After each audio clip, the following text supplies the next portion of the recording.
Baik, selamat malam Bang Kari dan semuanya. Pertama begini mungkin, kalau misalnya soal survei yang kemarin dirilis itu 70% memuaskan, 70% lebih gitu ya, dari Kompas dan juga dari tempatnya Burhan. Eee, Tadi Burhan sendiri bilang bahwa itu statistik, angka gitu ya. Sentimen survei kemarin itu kalau saya lihat dari pernyataan-pernyataan, dari yang merilis ya, terutama dari Burhan, terkait dengan pandemi gitu. Nah, di sini kelihatan betul bahwa lebih besar bannernya dibandingkan dengan isinya. Kalau soal pandemi, Burhan juga tadi saya kutip dari Burhan langsung aja, mengatakan bahwa harus ada datanya karena ini kegiatan akademik. Saya pakai datanya pemerintah aja, 25 juta lebih warga negara itu program vaksinnya gagal. Nah, jadi ada versi data lagi yang muncul di media, tapi seperti tidak diberikan sinerginya ketika memunculkan hasil survei. Seolah-olah survei ini jalan seperti kereta cepat yang mungkin relnya belum jadi kayak Jakarta Bandung itu, ya kan cepat gitu, terus nggak bisa ditegur, nggak bisa dihentikan. Padahal datanya pemerintah sendiri yang dipuji-puji pemerintahnya atau Jokowinya dan Ma'ruf Aminnya lewat hasil survei itu, tapi di datanya pemerintah sendiri mengatakan bahwa 25 juta program vaksinnya gagal. Itu kan data, angka itu. Nah, menurut saya nggak adil kalau tidak ada koreksi dari dalam persekongkolan atau persekutuan data tadi itu yang menguntungkan pihaknya Jokowi dan Ma'ruf Amin. Yang kedua yang ingin saya katakan bahwa dengan poin pertama tadi itu, kita ini bukan melihat pada individunya si Jokowi atau Kiai Haji Ma'ruf Amin, tetapi harus ditempatkan sebagai kelembagaan dalam struktur tata negara tadi yang punya mandat 5 tahun tanpa bisa dikurangi 1 detik pun kewajiban-kewajibannya pada kehidupan yang lebih paripurna dan lebih komprehensif di bangsa ini. Sampai di situ harusnya lembaga survei ketika merilis harus benar-benar menekankan soal metodologinya dan isunya yang ingin diangkat. Saya khawatir kalau model survei seperti ini lebih besar bannernya, puas. Saya mau bilang, tar dulu.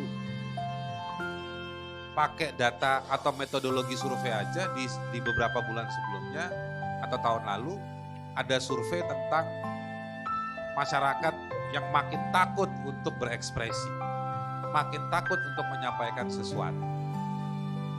Saya khawatir kalau disandingkan, saya juga punya hak dan punya otoritas untuk membaca 2 survei itu. Survei ketakutan berekspresi dengan survei yang soal tingkat kepuasan ini. Saya punya hak untuk membaca dan menafsirkan. Misalnya, jangan-jangan yang menjawab 70% ini puas karena sudah mengalami ketakutan di tahun lalu itu. Karena sudah takut, ini disurvei soal apa? Soal Jokowi. Jokowi hebat. Saya juga kalau disurvei soal Jokowi, soal Joman, pasti saya bilang Joman udah organisasi paling top. Misalnya, ya kan? Bukan Jokowi lagi, tapi ini Jokowi mania. Jadi kita nggak boleh macam-macam sama Iman, misalnya kayak begitu. Nah, karena saya takut. Oh, tapi udah Bala Munarman juga, ya kan? Makin top. Tapi saya mau mengatakan bahwa survei-survei tersebut, sekarang saya simulasikan lagi, Bang Karni. Tadi Burhan menjelaskan ada 3 model atau 3 metodologi yang dipakai. Misalnya di telepon, lalu ada tatap muka langsung. Hari ini di masyarakat, anak-anak muda sudah ngerti betul kalau saya berangkat dari model simulasi ketakutan tadi itu. Orang lagi nge-zoom aja bisa diintervensi.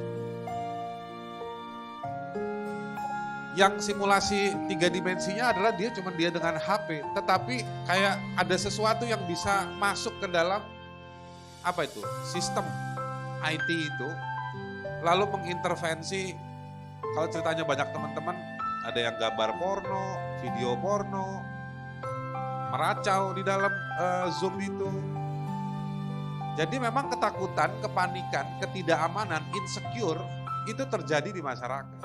Jadi kalau didatengin dengan lembaga survei yang psikologinya adalah kita nggak tahu nih siapa, ya orang akan nanti, apalagi model persepsi ini kan, ini bukan tugas kuliah.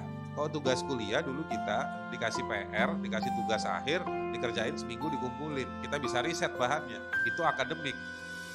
Yang akademik si lembaga survei, si masyarakatnya kan nggak akademik. Masyarakatnya kan lagi panik, nyari minyak goreng, tiba-tiba peneliti datang.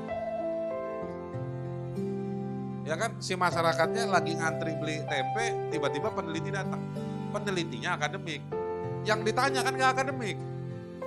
Apalagi model pertanyaannya hanya punya waktu. Izin Pak, punya waktu 20 menit, 30 menit. Oke lah, pertanyaannya banyak. Ya dia jawab asal-asalan. Saya kan juga suka dijadiin narsum untuk survei tersebut. Jadi kita jawab aja. Masyarakat juga begitu. Ditambah lagi dengan situasi yang muncul soal namanya Jokowi Ma'ruf Amin. Masyarakat punya pengalaman bagaimana dengan hal-hal yang berkaitan dengan Jokowi Ma'ruf Amin dengan pemerintah. Jokowinya mungkin innocent dalam beberapa hal, tetapi yang ngebungkus nama Jokowi ini itu mungkin bahasa ekstrimnya menakutkan. Nah itu situasinya Bang Ardi. Nah saya balik lagi, ini juga soal data, soal kegiatan akademik, tetapi saya mau tambahkan, ada formalisme di dalam sana. Ya kan, meskipun kita bisa perdebatkan misalnya, atau pertanyaan saya begini, di mana ruang untuk mendiskusikan, memfollow up, dan menjadikan kebijakan. Angkanya misalnya angka Komnas HAM, kasus-kasus pelanggaran HAM. Angkanya dari organisasi-organisasi masyarakat sipil. Yang dulu Pak Mahfud MD pernah ketika bicara soal Papua, datanya diremehkan. Lalu bagaimana dengan angka-angka dari sektor ekonomi, pertumbuhan atau perubahan model, misalnya satu contoh ekstrim yang agak ini bakal rame nanti ke depan. Rezim batubara akan berakhir. Pulang dari UN COP tiba-tiba semua orang berlomba-lomba bicara soal baterai, litium, dan harus nikel. Ujung-ujungnya nikel itu nambang juga. Ya sami mawon podo wae. Nah, data-data itu semua ada. Kalau bahasanya di lapangan ada PDF-nya, karena semua ada dokumen. Komnas HAM, Ombudsman, beberapa kasus-kasus di KPPU itu menunjukkan juga ada persaingan pengelolaan ekonomi yang tidak sehat. Nah ini tingkat penerimaannya sampai dia bisa melahirkan sebuah kebijakan publik yang berdampak pada masyarakat tanpa harus disurvei, itu seperti apa? Jadi saya mau mengatakan survei it's okay. Bahkan kita bisa kasih bonus survei itu bagus. Tetapi kalau tadi kata Bang Rijal sering digunakan untuk campaign yang berlebihan, bukan dipakai untuk kebijakan publik. Kita nggak